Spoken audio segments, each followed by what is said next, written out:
So I'm sitting here in Kauai listening to the waves and the surf pound the shore. It's such a calming noise.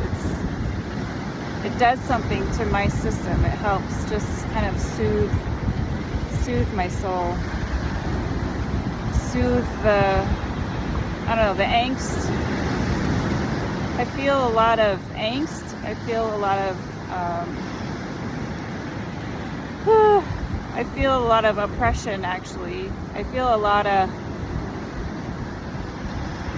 how are we gonna make it work kind of energy. How do we make it work? For those of you who have never been to the Hawaiian Islands, they're absolutely stunning, and there's a lot of heart here and aloha. And I also feel that the native Hawaiians, I feel that there's grief, I feel that there's worry, I feel like they're being there's fear that's been activated, like they're being pushed out of their homeland because it's so expensive here. I was looking at some of the price tags on some property, and it takes quite a bit to be able to purchase something and own something here. So that's definitely a sense that I have felt into in a lot of the times that I've been to Hawaii. This is my 23rd trip, so I definitely sense and have talked to some people that have shared their concerns with me just in some casual conversation. And so that I don't necessarily feel like I'm doing a lot of clearing work, but more just feeling work, tuning in, plugging in. There's been some portal work. There was, I did some portal work at a cave down in Poipu, and I walked a labyrinth. And that was a pretty funny experience because I'm walking the labyrinth and it starts out sunny and hot and beautiful. And about 3/4 of the way in, it just unleashes a rain shower. And I got so wet. I got stuck in my raincoat. I could only get one arm halfway in, and the rest I was trying so hard to put it on, and I could not get it on.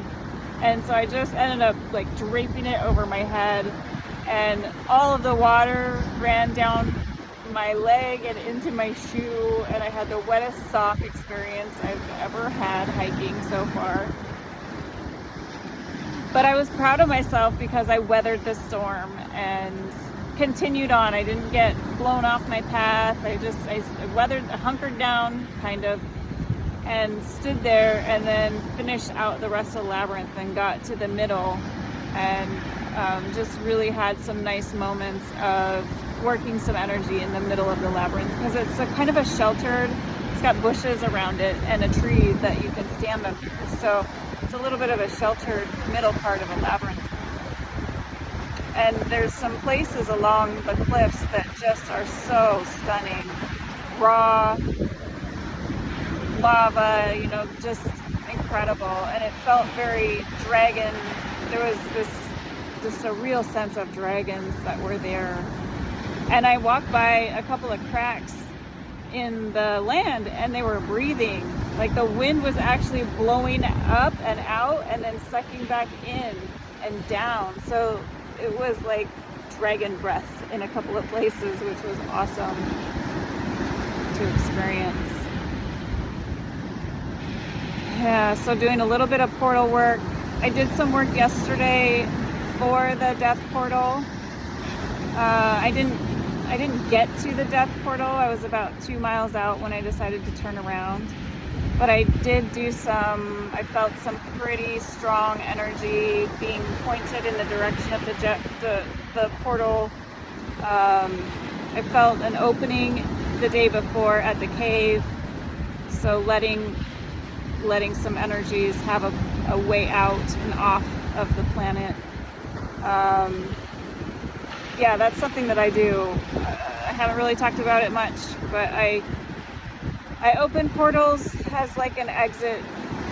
I picture a column of white light, a direct back to source, and energies get to go up that tube and directly back to source from planet Earth when I come across it. It's usually dark and dense kind of energies, or it's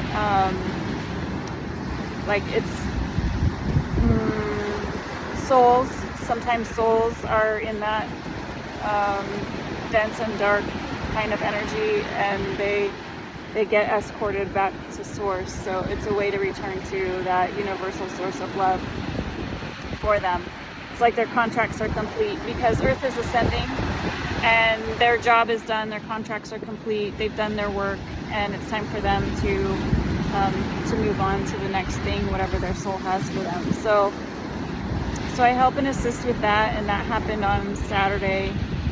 And then today I felt a different kind of a portal, a little heart healing portal. Outside of where I am staying is a beautiful beach, the one I'm on now.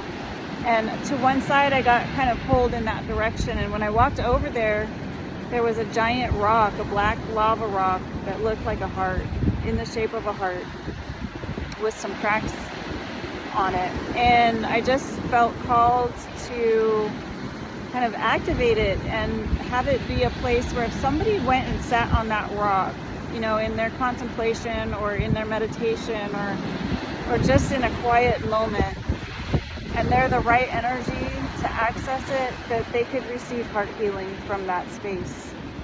And that is something that felt just right and true and accurate when I was standing on that rock and channeling some energy in and down into the ground. Yeah, so that's just kind of a synopsis of some of the grid work that has been happening over the last few days. I'm in a deep transformation myself.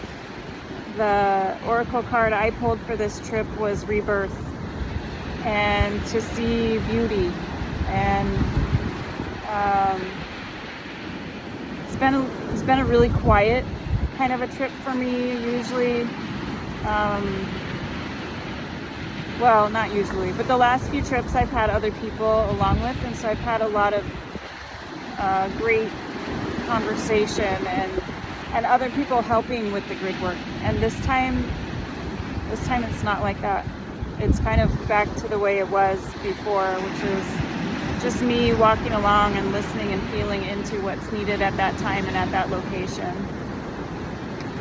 So a lot of inward journeying this weekend so far on this trip. It's been a lot of journaling. I've written quite a number of pages, so I'm receiving.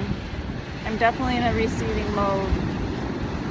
So as I get through the rest of this and I kind of digest what I've been receiving, then I'll probably start creating some content around the messages.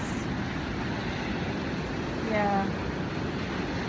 So maybe I'll start to figure out how to edit and piece some things together, but I don't know, that kind of feels like it's a little too much work at the moment. It feels more like I just come and share my voice and share what I'm seeing and share what I'm experiencing, then that's enough.